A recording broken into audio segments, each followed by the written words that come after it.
Grand slam for Masters!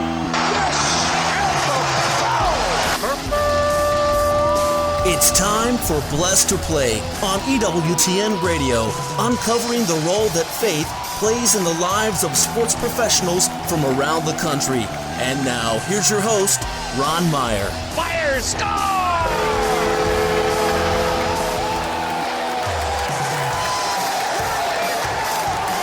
Welcome to a Blessed to Play Collegiate Spotlight Show. My guest today is Jacqueline Duarte. She's a cross-country runner for the Trojans of the University of Southern California. Quite a high school career she did have at Chino Hills High.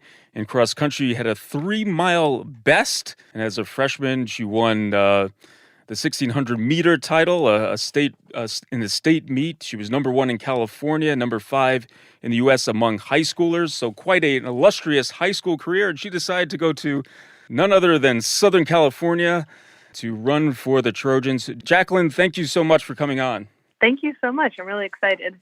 Well, let's talk about running and how you got started in it. Was this something that was introduced to you by your parents, or how did you just start for the love of running? Yeah, I feel like it's not so much of a unique story as I thought it used to be, but I had played soccer from the age of 4, continued playing through college, and with the program I was in, I wasn't allowed to play high school soccer, so I wanted to do a sport that would get me involved in high school sports, so I decided to pick up cross country and track my freshman year, and ever since then it kind of just took over, and I decided to pursue it in college as I found God had blessed me with special talents in running, and it was something that I didn't want to give up. It was something I really wanted to pursue, so when the opportunity to run at USC presented itself, it was way too good to pass up. Now, you were recruited to play. Speaking of soccer, you were a top-notch soccer recruit and had the chance to play, and so that was obviously a passion for yours. How difficult was that to put soccer to the back burner and just focus on running? So my sophomore year of high school, I had committed to University of Oregon for soccer, and I thought that was it. That was my dream school since I was little. I was really, really excited with that, and I just thought that was going to be it. Running was kind of something I did to keep me in shape, and once freshman and sophomore year here hit with running and I was getting all these records, winning these titles, it was kind of weird to see the scholarship offers and schools reaching out. And it was something I knew I didn't want to pass up. I had loved running, but I also really, really loved soccer. So that just took a lot of prayer and a lot of discernment, really trying to decide what that path God is going to lead me down. And you're off and running now, no looking back.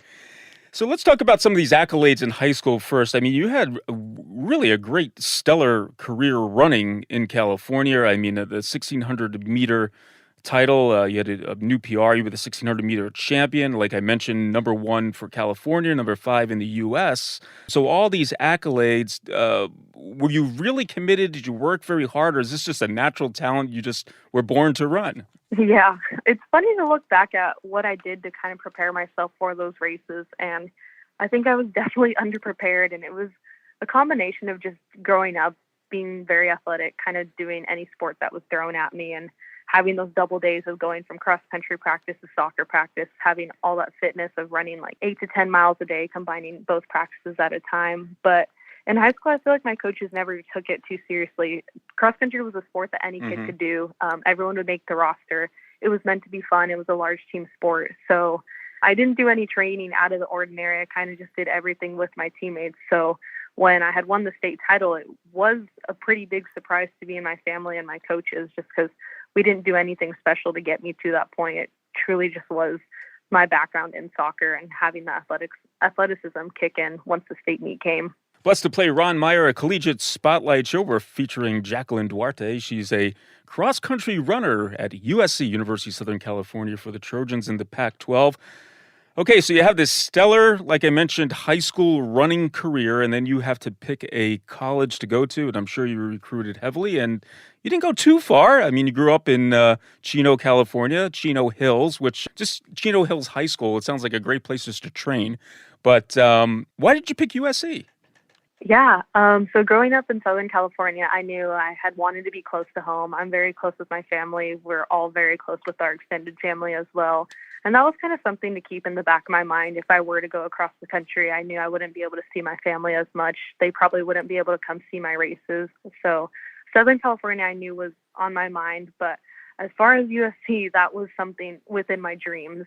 And when they had reached out, it was just almost an immediate yes. I really did not have to think about that one. It's such a prestigious school academically and athletically. I get the best of both worlds, and I know I'll be I am surrounded by incredible students, professors, top tier coaching staff.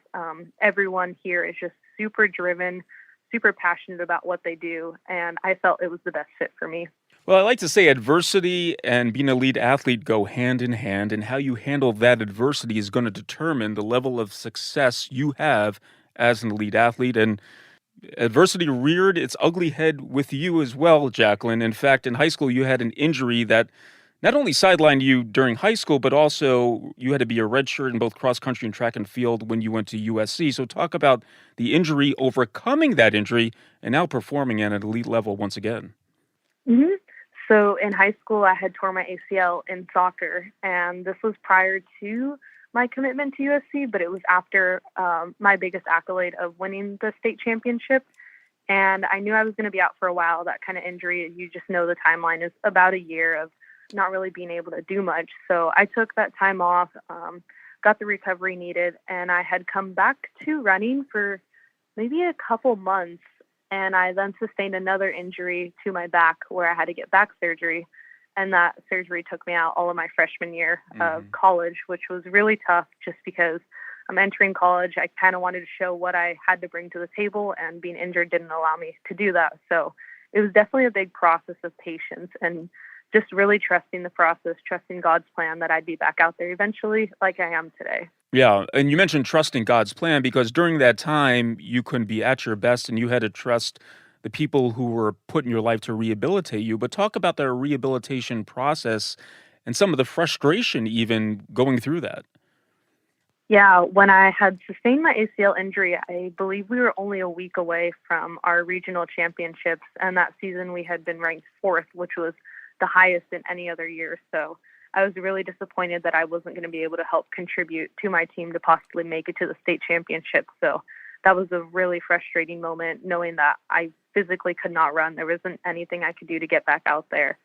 And as far as coming back to running after that injury, it was great. Everything was going good. And then my back had hit me, and it was just a lot of questioning, like, God, you put me out for my senior season of high school, and now I'm going to be put out my freshman year of college. And it was just really, really odd timing that I really couldn't understand. And today I'm still a little confused on all of this timing on how it works out, just learning to understand the process, but also seeing the fruit that comes out of all that time and waiting. Well, I want to frame this question the right way. Obviously, when you go through adversity, you come out stronger if you handle it the right way. And it sounds like you have, because you're competing once again.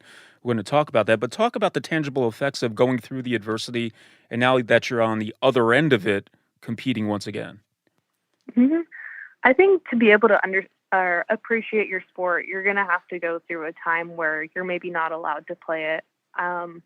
Without running, it was a lonely and dark place. It was something, running brought me so much joy, so much happiness. I loved being out there. I feel like it was what God had called me to do in my college career.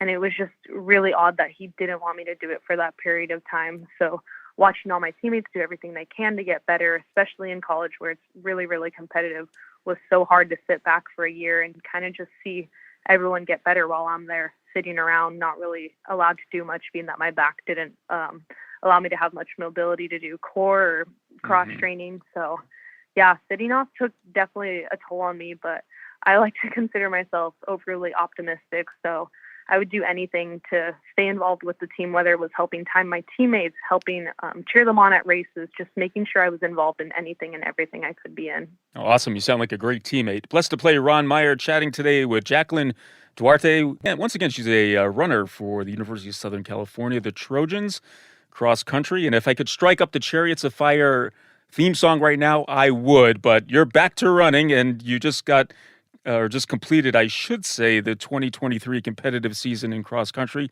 How did it go?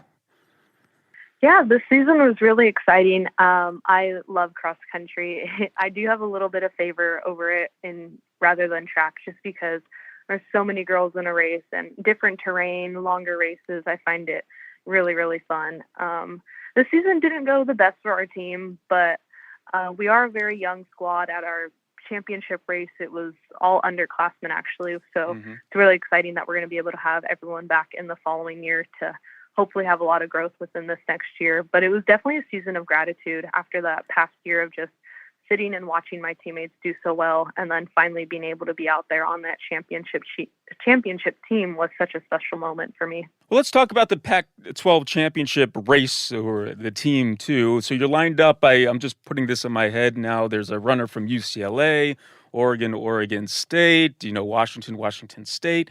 All these runners, is there some type of strategy that goes on there? Placement? How are you going to protect some other runners on your team? Who's going to go take the lead? How does it all pan out in the cross-country field?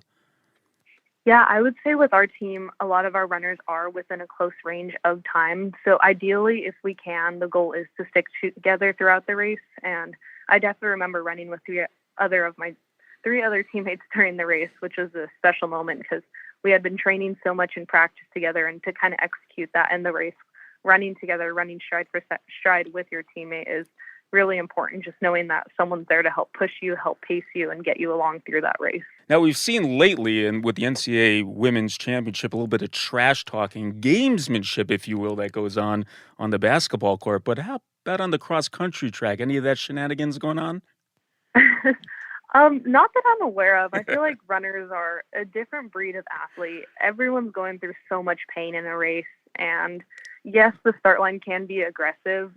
Everyone's elbowing here and there. But after the race, everyone's a teammate with each other. You're hugging anyone who's by you. You're congratulating every runner that just finished, because finishing a race in cross country is already a big accomplishment, which is why I love the running community so much. Everyone just cares about the wellness of each other. So what are your goals now? I mean, obviously you're young in your collegiate career. Is it all about getting the PR, or what are your goals as a runner collegiately?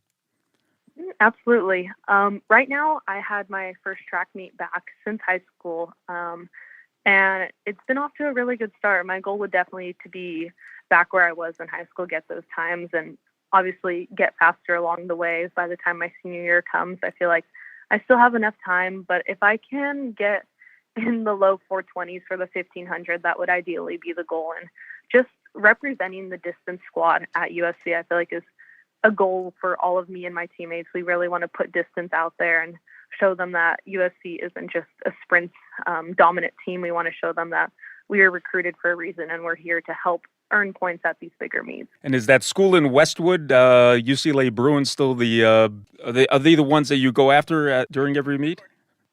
Yeah, when we have the opportunity to race them, it's always a fight for who's the best LA school. It's a fun competition. It's something that is the root here at USC. Anywhere you go, you kind of just know the other LA school. You got to be better than them at anything. So the rivalry is good and alive in cross country with USC and UCLA. That's good news.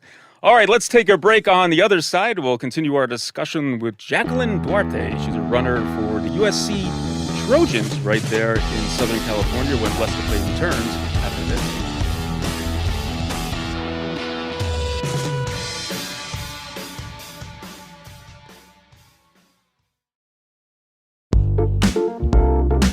Cresta in the afternoon. Beloved and blessed. The Catholic Cafe. No one does Catholic radio like EWTN. Psalm 1, verse 1 says, "Blessed is the man who does not walk in the counsel of the ungodly, nor stand in the way of sinners, nor sit in the seat of scorners." What does that mean? Don't hang around with bad people? No. According to G.K. Chesterton, it means something much better than that. He says that there are certain people who, because they are really pure, create a good atmosphere around themselves. They are truly children of light, and that light shines on everything they touch. So it's not that hanging around bad people makes us bad.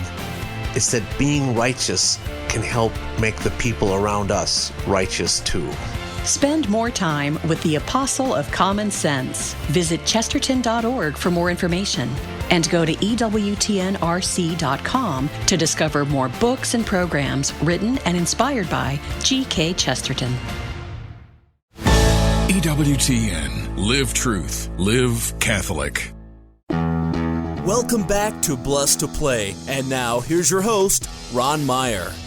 Welcome back to Blessed to Play. Ron Meyer joined today by Jacqueline Duarte. If you listen to the first half of the show, you know that she's a pretty darn good runner. She runs for the USC Trojans. She dealt with a lot of injury, or just some severe injury, and she had to overcome an ACL injury. She talked about that she had during her soccer days in high school.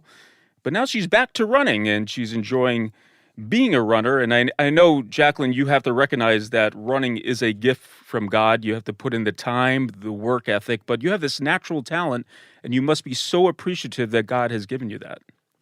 Absolutely. Running is a sport like no other. You take one day off and you'll feel it the next day. It's a sport of consistency, and even the top runners with the talent they're blessed with, you have to continue to put the work in. It's not just going to stay there. It will disappear if you don't continue putting in that work. And I think that was the biggest lesson I had learned from all my time off due to injury. So let's talk about your Catholic faith. You grew up in a Catholic family, so you were raised in the Catholic faith. How important was the faith to you growing up in your family life? Mm-hmm. So I grew up Catholic from birth. I was baptized, and my mom was actually my catechism teacher when I was younger for a few years. We would go to church every Sunday, no matter what. If my sister and I had a soccer game, we'd find a church where we were at. If we were traveling, we'd find a church. It was just something that was always within my family, and something I'm extremely grateful for to this day. Well, you followed in your mom's footsteps, so to speak, because you volunteered to teach catechism at your church. I believe this was in high school, and you also served with the Best Buddies, Betty's Club, I should say, throughout high school, which worked with special needs students. Why don't you talk a little bit about that? Yeah, so the ministry I was in back in my hometown parish was called Catechetical Student Body, which I'm currently also in to this day. And we help serve the confirmation to students as far as assisting them with classes, giving directions before classes, announcements, hosting large events for them. So I've done public speaking duties in front of 500 confirmation students, and it's been a blessing to be able to do that with them, just kind of giving back to the community that helped raise me, and seeing these students grow and strive and really become more confident in their faith and trusting that God has a plan for them. I'm sure you have a platform now being a collegiate athlete, but what is your message to these young students who, sometimes when we're in high school, myself included, you want to be cool, and sometimes faith doesn't fit that dynamic, but you make it cool by embracing your faith and also being a collegiate athlete. Mm-hmm. I think my biggest piece of advice in the faith is that it's going to be hard. I feel like people expect it to be easy once you start getting into it, and that was the biggest thing I had fallen into. I thought once I was more into my faith, it was just going to be smooth sailing from there, but faith is like a sport. The more you put into it, the more you're going to get out of it. Mm-hmm. And I just feel like, in high school it was definitely hard to be more public about my faith, but once you are public about it, you start to meet those friends that want authentic friendships, virtuous friendships, and you just start to meet really good people. You see life through a different perspective and enjoy the little things in life. Yeah, good attracts good for sure. And now that you're off to USC, you don't have mom to take you to church, right? So you have to make that decision to go to Mass. But you told me that there's a Newman Center right on the USC campus. In fact, there's a Catholic church there. That has to be a source of inspiration for you and just help you to sustain your spiritual life. Yes, it has been huge in my college journey. Freshman year, obviously, is hard for everyone. You're moving out of your parents' house. For me, I wasn't very far from them, but even moving away, moving in with someone who was a complete stranger to me and kind of just adjusting to that whole life. And that's when I had found the Catholic Center over at USC, and it has dramatically changed my life. I had made my best friends there. I've met amazing missionaries, amazing priests, sisters, just everyone who's there to support you and help you grow in your faith journey and just make you feel so loved. Now, the secular university environment could be challenging, too. It could be challenging to what you think. The professors might challenge you. There might be other students. So how has that been for you to be thrust into this world of different thought with the faith that you hold dear to you?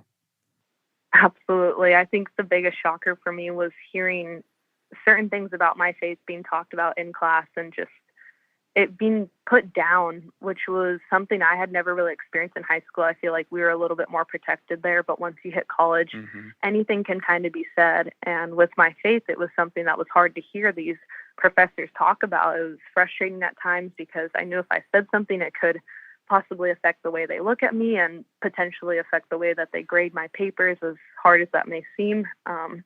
But just understanding the only way to help is to pray for these people and just truly believe in those prayers that we can change the world with prayer. And also, you probably met some great people as well, coming from different parts of the country who bring, they might not be Catholic, but they certainly bring their faith with them to the University of Southern California campus. Yes. With my team especially, I currently lead a Bible study, and it's girls from all different kinds of faiths under the umbrella of Christianity, but it's so beautiful to see everyone come together and read the same Bible and just understand each other's faith while also growing in our own faith and hearing different stories, different backgrounds of people, while also getting that fellowship of being teammates together, but also growing in relationship with Christ together. Blessed to play Ron Meyer chatting today with Jacqueline Duarte. Once again, she's a runner, track and field, cross country at the University of Southern California for the Trojans, leading a Bible study, which brings me to your favorite Bible verse, and it's from Hebrews. Why don't you tell us why you pick that scripture in particular and why it's so meaningful for you? Yeah, I love the verse, Hebrews 12-1. It kind of talks about persevering and running the race, but also keeping our eyes fixed on Jesus and avoiding that sin that the world so surrounds us with. And I think that relates so much to going to school at a secular university. You know, I'm surrounded by so many things seen as popular, but falling into that category of sin and being the different one identifies you as weird sometimes, out of the ordinary, but sticking to your roots, sticking strong in your faith, and knowing that this is the right thing is so important to me. And I feel like verse 12:1 does that exactly, where I'm running that race with Jesus, with my eyes fixed on him. So one day when I do meet him in heaven, he knows who I am. Yeah, that's a great scripture, and obviously it applies to you perfectly, doesn't it, with your running and also with your faith life as well. Now, you had a sports hero and a mentor who showed you can overcome anything, anything I should say. Why don't you talk about Brenda Martinez, why she's so special to you? Yeah, I had the amazing opportunity to meet Brenda at a running camp. I believe it was my sophomore year of high school. And I wrote an essay to get into this camp. I was fortunate enough to be one of the students that got to go. I spent the week up in Big Bear with a bunch of other runner girls in high school, and again, creating those lifelong friendships with those girls and Brenda. Brenda has been in our life since that day, and she's just someone I look up to a lot. Representing that Latina community and running is really important as well. I feel like in distance, we're definitely a minority out there. So seeing someone like Brenda being so confident in her racing and being just an overall amazing human being is something that I look up to a lot and someone I would like to be when I grow up. Now, there's discipline in the spiritual life, but there's obviously discipline in the athletic life as well. Do you integrate the two? Do they go hand in hand for you? Absolutely. Spiritual growth is such a big mindset in sports, and I feel like it's super important to keeping that mentality of just wanting to do the best that you can in sport and trusting that whole process. I feel like giving up is such an easy thing to do, but also so hard because you're giving up something you potentially love. But that mindset of not giving up and wanting to push further and wanting to persevere is something really important to me. And a mindset I've always found to be easy to just visualize what I want to do with my athletic career and just put myself at a higher standard to be that witness beyond fear, to step forward, step on that line, and just race all for the glory of God. Yeah, those are some great words. Now, I know you have 3 siblings, and I'm not sure where you stand as far as being the oldest or youngest, but are there any runners as far as the siblings go? Yeah, my oldest brother ran in high school kind of just for fun, but right now my youngest sister, Bella, she is running competitively at the high school level. She's a senior right now and kind of also on that college search to run in college. So it's been a special journey watching her compete and dramatically get so much better in her track career. It's been unbelievable how much better she's been doing now. Now, I read somewhere that you have travel aspirations. I'm not sure that you've been there up until this point, but you'd like to go to Bali someday. Yeah, definitely. I haven't been out of the country before, so travel aspirations go from Bali to Greece to Rome and all of the above. Yeah, You want to hit it all. absolutely. So to get away from running when you just want to have fun, have some downtime, hang out with friends, what do you like to do? Mm. I love this question because running is something I love to do on the on the side for fun when I'm not competitively running. But anything outdoors, I've been recently loving to go hiking with a lot of my friends here on campus. We're stuck in the middle of downtown LA. It's busy, busy, busy, go, go, go with everything you do. And kind of getting out in that aspect of nature is something I've always enjoyed. And escaping the city streets of LA, just being able to find that peace outside is great. Well, as you continue to do travel or travel more in the Pac-12, I'm sure you hit some really beautiful parts of our country that the West has. So I'm sure you'll be able to see those sites that you want to see.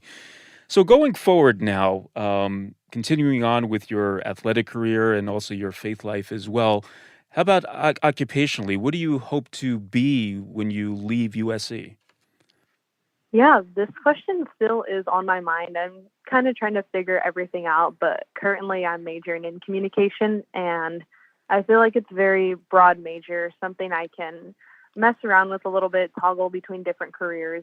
But I would love to go into anything within communications, PR, and marketing, kind of on the back end of different companies, whether in athletics or entertainment. Well, I could see Jacqueline Duarte doing just that. She's very articulate, and what a great career she has had up until this point and continues on as she runs for the USC Trojans right there in Southern California. Jacqueline, thanks so much for coming on. I do appreciate the time and learning a little bit about you and your faith life as well. I'm sure that inspires other young people who would listen to Blessed to Play. Thanks so much. Thank you so much, Ron. Hey, Blessed to Play fans, check us out on the web at blessedtoplay.com. That's blessed2play.com. You can like us on Facebook and hit us up on Twitter at Blessed to Play. For Jacqueline Duarte, I'm Ron Meyer. We'll catch you next time right here on Blessed to Play. You've been listening to Blessed to Play with host Ron Meyer on the EWTN Global Catholic Network. If you have a question or comment about today's show, feel free to email us at info@blessedtoplay.com. That's blessed, 2, play.com. You can also connect with the show on the web at www.blessedtoplay.com. Again, that's blessed, 2, play.com. Join us again next time for Blessed to Play on the EWTN Global Catholic Network.